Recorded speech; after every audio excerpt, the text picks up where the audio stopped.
সুপ্রিয় দর্শক আসসালামু আলাইকুম। যে যেখান থেকে আমার ভিডিওটি দেখছেন আশা করছি আপনারা সকলে অনেক অনেক ভালো আছেন। আজকের পর্বে তৈরি করে দেখাবো গাজরের পুডিং। আশা করছি রেসিপিটি আপনাদের কাছে অনেক ভালো লাগবে। রেসিপিটি ভালো লাগলে শুরুতে একটি লাইক দিয়ে পুরো ভিডিওটি দেখার চেষ্টা করবেন। চলুন তাহলে কথা না বাড়িয়ে মূল রেসিপিটি শুরু করা যাক। গাজরের পুডিং তৈরি করার জন্য প্রথমে আমি 3টা মিডিয়াম সাইজের গাজর কেটে নিয়েছি। এরপরে একটা হাঁড়িতে নিয়ে নিচ্ছি 2 কাপ পরিমাণে তরল দুধ।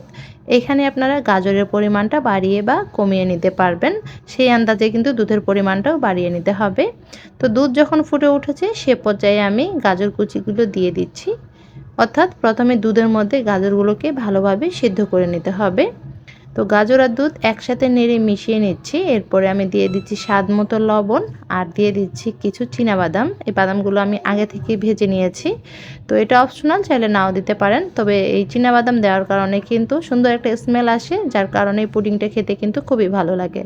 তো মিডিয়াম আছে ঢাকনা দিয়ে ঢেকে আমি 5-6 মিনিট জাল করে নিয়েছি। আর এরই মধ্যে কিন্তু গাজরগুলো বেশ ভালোভাবে সেদ্ধ হয়ে গেছে। অবশ্যই মাঝে মাঝে ঢাকনা তুলে কিন্তু নেড়ে দিবেন, তা না হলে দুধ কিন্তু পাতিলের নিচে লেগে যেতে পারে। তো গাজরটা আমার ভালোভাবে সিদ্ধ হয়ে গেছে। গাজরটাকে আমি নামিয়ে কিছুটা ঠান্ডা করে নিয়েছি।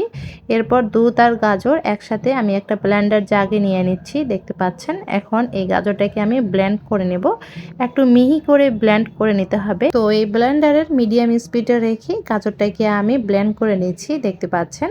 গাজরের পুডিং তৈরি করা কিন্তু খুবই সহজ, অল্প সময়ের মধ্যে এবং অল্প উপকরণে কিন্তু তৈরি করে নেওয়া যায়।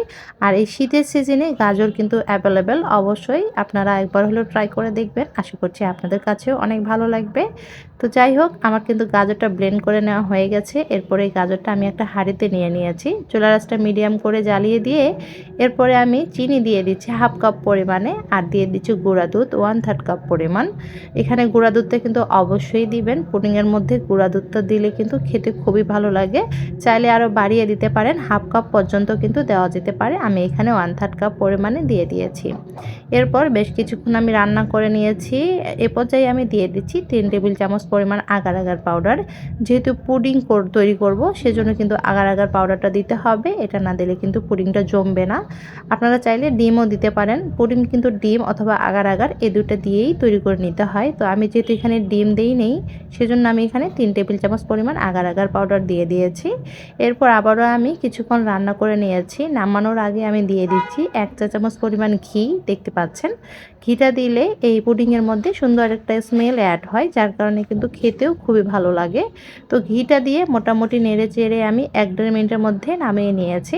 এরপর এই গাজরের মিশ্রণটা আমি একটা মোল্ডের ভিতরে নিয়ে নিয়েছি, দেখতে পাচ্ছেন। প্রথমে এই গাজরের মিশ্রণটা কিন্তু বাইরে ঠান্ডা করে নিয়ে তারপরে আমি নর্মাল ফ্রিজে রেখে দিয়েছিলাম 2 ঘন্টার জন্য। আর এই 2 ঘন্টার মধ্যে কিন্তু পুডিংটা সুন্দরভাবে সেট হয়ে গেছে। এখন এই পুডিংটা আমি ফ্রিজ থেকে নামিয়ে আপনাদেরকে মোল্ড আউট করে দেখাচ্ছি।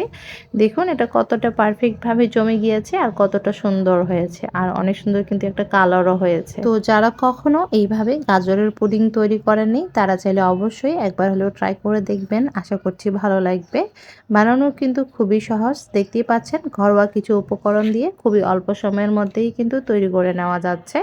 আর যেহেতু এখন গাজরটা হাতের কাছেই পাওয়া যায় সব সময়, তো চাইলে আপনারা কিন্তু তৈরি করে নিতে পারবেন।